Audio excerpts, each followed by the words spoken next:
Sports Professor Rick Horrow. It's the $1.3 trillion business of sports, and you're on the record. SEICON, Sports Entertainment Innovation, an amazing conference in July, 500 speakers or attendees, over 100 speakers, in conjunction with USA Today. An amazing August heading into football, but there's a lot more sports to cover.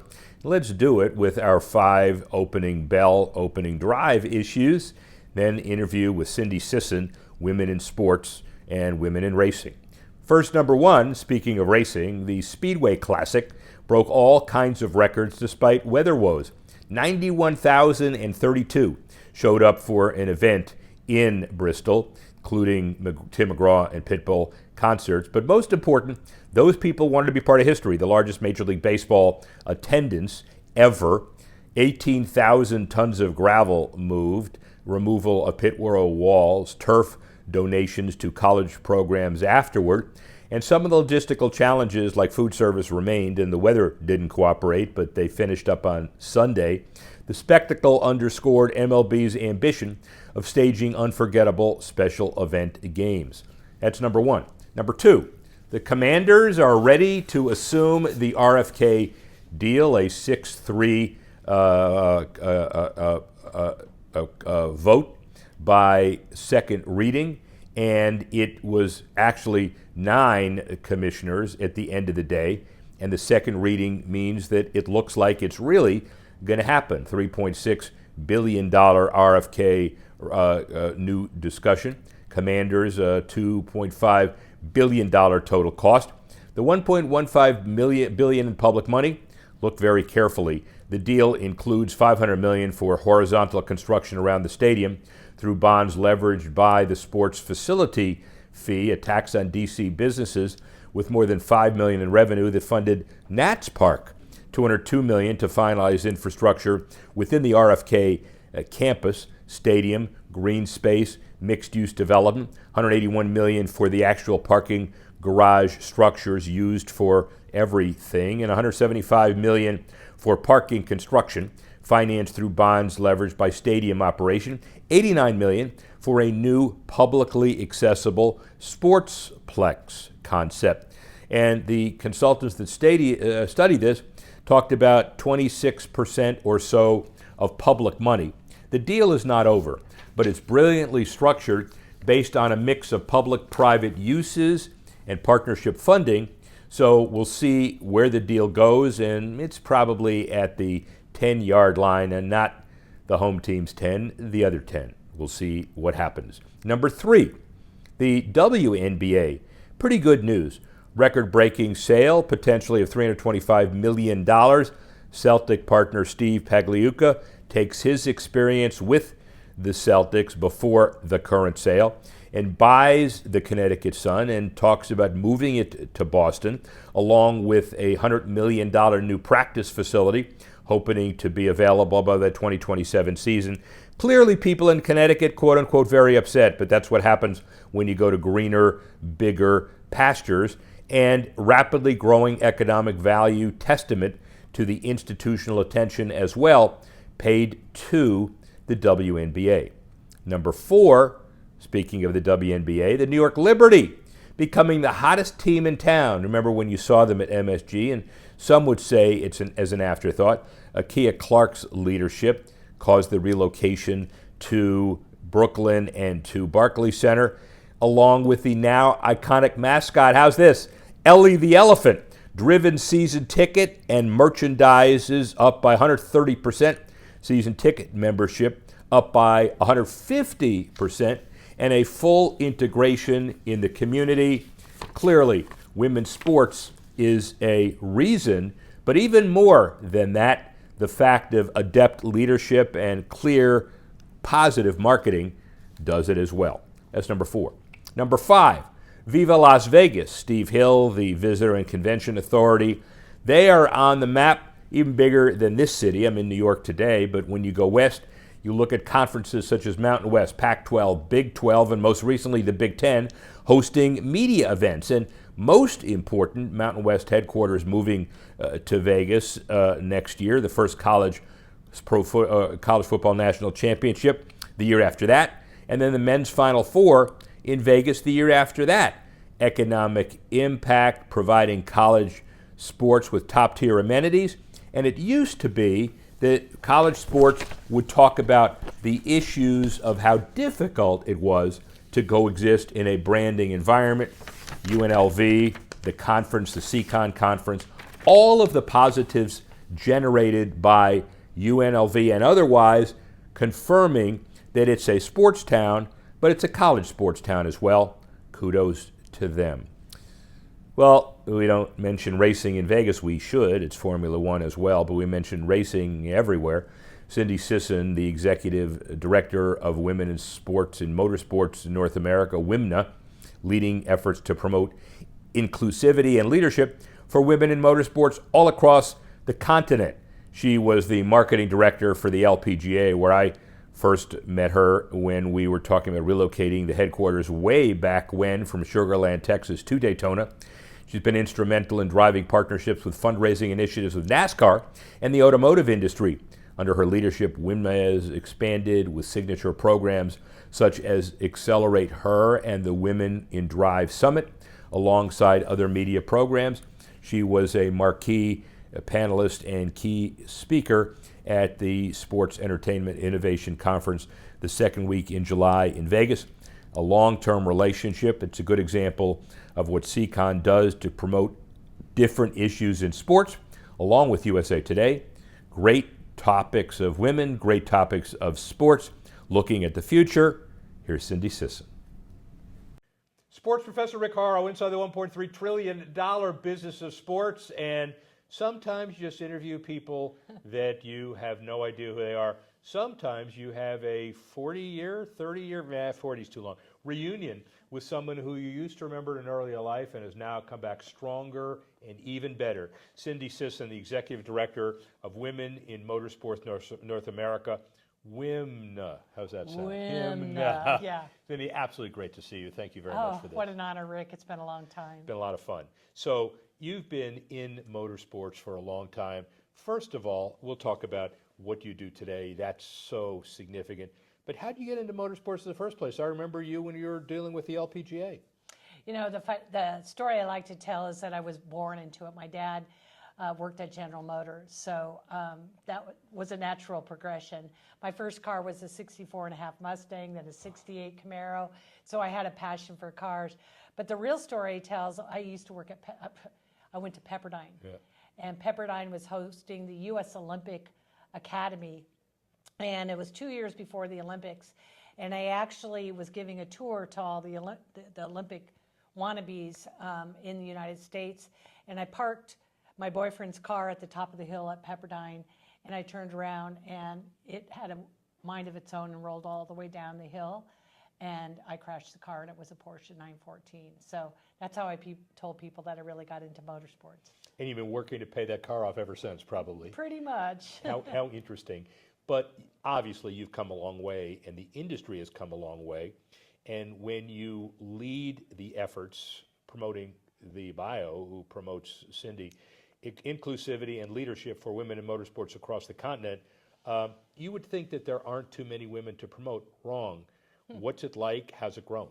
It's phenomenal. I don't know if you remember, Rick, but in 1991, the golf industry was suffering like the motorsports industry, and I raised my hand and said, you know, we're going to have a golf summit. We're going to teach the economic value of the woman golfer. We had 450 people show up. We had people like Paul Spangler, who headed up Pebble Beach, Judy Bell, who were the USGA. And 3 summits later, it totally changed the golf industry. So why reinvent something, or why not reinvent something? And I started a summit 5 years ago in Nashville at a honky-tonk bar with 110 people showing up. And Lynn St. James and I did it together, and we said, you know what, we're on to something. It took us about a year. After Lynn St. James was at the Indy 500 with Beth Pareto, who had the all-female, almost all-female IndyCar team. And Lynn cried and said, you know, I don't feel alone anymore. And that's really how Women in Motorsports, or WIMNA, started. Well, it's an interesting story, and this is a microcosm in many ways of how early days of the Women's Sports Foundation, early days of women's sports generally, but it's come so much farther than day one. Do you remember some of those early days? I remember all those early days. I mean, if you remember, I worked at Gatorade and I was Yeah. a sports marketing manager. After that, I started my own agency and had a lot of firsts then as well. But then I went on and I ran the U.S. Postal Service cycling team. I was the managing director of that. Same scenario, not a lot of women involved. But I'm so proud of where we've come with women in motorsports. It's exponential in the growth. And, you know, a lot of people think, oh, you're trying to make change in a industry. We're not trying to change the industry. Right. We're not trying to buck the industry. We have friends, lots of male friends that are supporting us. And I love walking down the paddock at any kind of race series, and I see that woman and that woman, and I see a lot of young women say, hey, it's because of you, Cindy. I have an internship or a mentorship or a job, and that's what is very exciting. What's it like? I assume it's helpful that Lisa France Kennedy has been running NASCAR or the ISC for so long, and all of the empowerment started from the top there. How's NASCAR been? Fantastic. Not only Lisa, but Steve Phelps. Yeah. He's an incredible leader, and they've been one of our partners since the beginning. They have an organization called WIN, Women in NASCAR. They have 360 members, and we're in conversations about joining our forces now. Same thing with globally. We're being reached out from the FIA and countries like Australia and on, seeing the business model that we're creating here in the United States. And we want to not only grow it here in the U.S., but globally as well. But I also have to add John Doonan from IMSA, Greg Gill from SRO, Doug Bowles from IndyCar IMS right now. Of course. In fact, Allison Melanchthon, who's Roger Penske's go-to gal, not only is she on our board, we have a very strong board, but she also is the chairman of our annual Women with Drive Summit, which is, we're in our 5th year. Every year we've sold out. Started with 110 in Nashville, moved on up to 350 in Charlotte, 470 in Phoenix, last year 650 in Indy, and this year we're expecting 700 to 800 people. It's amazing, and we ought to, before we forget, we'll come back to other stuff. SEICON is an incredible conference, 2nd year, and Sean and UNLV and Syracuse together have put together a thought leadership conference like nothing I've ever seen, and I've been around the block for 200 years. When you think about the over 100 speakers and 500 attendees, it is powerful, is it not? Well, I'm here because of them. I mean, because of Syracuse, because of Rick Burton. We work on a project together called Racing Prodigy, which is the first racing series that sim to real racing. And he started introducing me to the Syracuse folks, and I can actually maybe go on record as saying they're going to be an official partner of WIMNA, not only from the standpoint of a feeder system. We did a project this year with one of their sponsorship classes where all 36 students, I introduced them to female race car drivers, and they did case studies. Now we're looking at data analytics, case competitions at the summit. David Falk was also a sponsor of a coloring book that we created. So that's his style. That's David. It's great. It's really a special project that I'm really, really proud of. But David Falk, the university stepped up, and the woman that created the coloring book gave her a $1,000 scholarship. So I'm a big fan of Go Orange. Even though I'm a Pepperdine Go Orange, I have Syracuse in my heart as well. And Syracuse obviously has risen to the top of the sports business ladder, not just law, marketing, but development and everything, hospitality you see.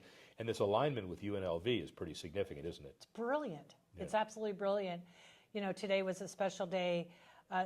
The team from Syracuse, we went over to the F1 Drive experience. And, just to see the two universities collaborate like that, that needs to happen more in the United States. I'm doing a lot of work with Purdue on the engineering side. I could see them all working together as well in this world of motorsports. Let's talk about women's sports, and then we'll come back to a couple of things too, as far as your importance in the industry, because I can't overemphasize it. When you think about the Caitlin Clark effect, one of the things that I've seen as a kind of a semi-academic is that everybody kind of rushes to conclusion that she is the reason why women's sports is here today. is one of the reasons, but not anywhere near the only reason, right? Oh my gosh, you know, you got to remember the folks that got us there, Yeah. the Billie Jean Kings, the Lynn St. James, that list goes on and on. But the Caitlin Clark effect is the catalyst we needed to take all women's sports to the next level. I admire her very, very much, and I think it's going to hopefully make my job easier, even though we're motorsports and she's basketball. Corporate America is finally realizing that 52% of the population actually enjoys sports, and hopefully more money will be, you know, given into women in sports in general. We're challenged, women in motorsports, for racing sponsorships. I mean, we're dying on the vine. But this whole Caitlin Clark effect allows me to open the door easier. I don't find sponsorships for women drivers. That's not what our foundation's about. We're about all women, all jobs in an industry that needed some growth. But at the risk of stating the obvious, the more corporate support and the more money that comes top down, the easier it's going to be to expand the sport in all contexts. The metrics are pretty easy when you talk about corporate America and what it means. That women make, what, 118% of the buying decisions or something like that, some significant number. But when you think about what it means, finally, to have a day-to-day approach where all of these seminars around the country are focusing on how women's sports is the way to go, I assume that gratifies you. It really does. But I mean, even back into my industry with the automotive, women make incredible decisions on buying power for cars. But, you know, the automotive industry, we're so blessed. We have General Motors and Ford and Mazda. Oh my gosh, Mazda is investing incredible amounts of dollars. They have a series on Prime right now called First to the Finish. And it's about 2 female race drivers and a female race owner. And it's helping us do our job, to tell our story. It's a really good time. How significant and is the opportunity for expansion to be synergistic with teams, leagues, the obvious women's sport, you know, Jessica Berman and women's soccer, and obviously the WNBA folks are the obvious people to talk about, but it's so much deeper than that. It is deeper than that. And there's an organization called Parity. I don't know if you've ever heard of them. And they're really the only group out there that they have over 1,000 athletes and I think 212, whatever the number is, verticals of women's sports. And they're out there every single day telling the story of women's sports and trying to raise capital to invest, not just in sponsorship, but social media. These gals, they're getting paid nothing, Rick. Yeah. It's deplorable. I mean, the numbers are just astounding how much a male gets versus a female. But there's groups like that, Parity, who's doing a great job of trying to change the narrative.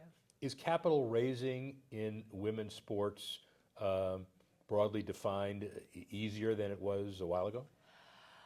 I don't know if it's easier because it's just as hard for men and women. Yeah, it is. Let's be honest. No, it is, especially after COVID. Yeah. Yeah. And, you know, your CMO now today wants ROI, ROI, ROI. Yeah. The sad thing for our industry is a lot of sponsors measure ORI on the number of Facebook or Instagram likes. Yeah. Okay, you might be a driver that has 2 million followers, but that doesn't mean you can race on the racetrack. Right. And that is something we're facing all the time that's very, very frustrating. It's got to be about performance on the track. And when I see some of these drivers going out there trying to prove themselves, but they have high social media numbers, it ruins it for the rest of the industry. Because social media doesn't make you become a faster race car driver. But social media, given the world of NIL, everybody wants to excel in it today. Men, women, anybody else, right? Yeah. Yeah. Oh, yeah. Interesting. So the future, we'll get into the future in a second, but I have one series of questions about what makes Cindy Sisson special. You've had the ability to transcend, you know, the golf industry. You did the summit. You've done a whole host of things, your Gatorade experience in the background. What advice do you have for kids or people just starting out? How do you survive, thrive, then transcend?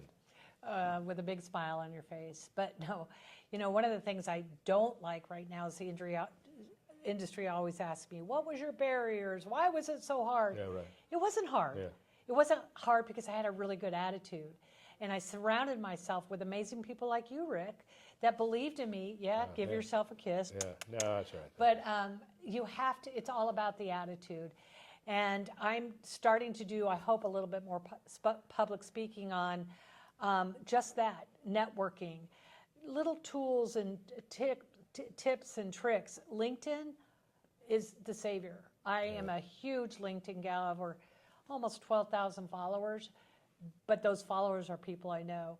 One of my favorite stories to tell is my bathroom.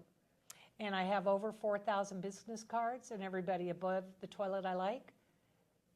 Everybody below the toilet, not so much. What's the ratio?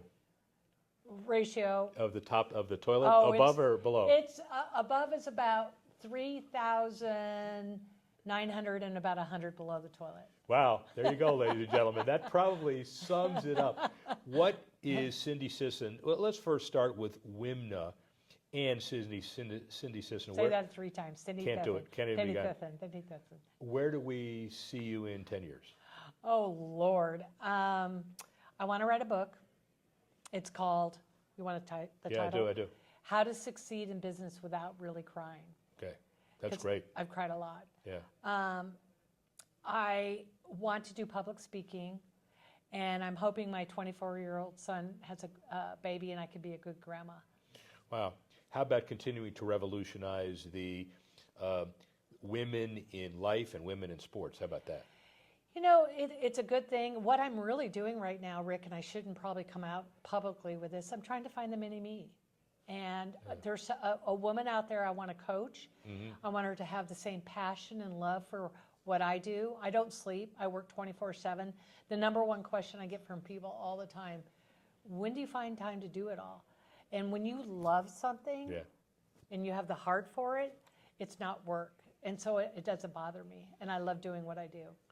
I guarantee you this, ladies and gentlemen, Cindy Sisson is going to keep looking for the mini-me, but she ain't going to find it because there is no one else like her. Sports Professor Rick Horrow, speak with you. Well, Cindy Sisson has some incredible perspective about women in racing, but the profound power of women's sports with sponsorships and attendance and all. She's a great advocate for the sports industry broadly defined.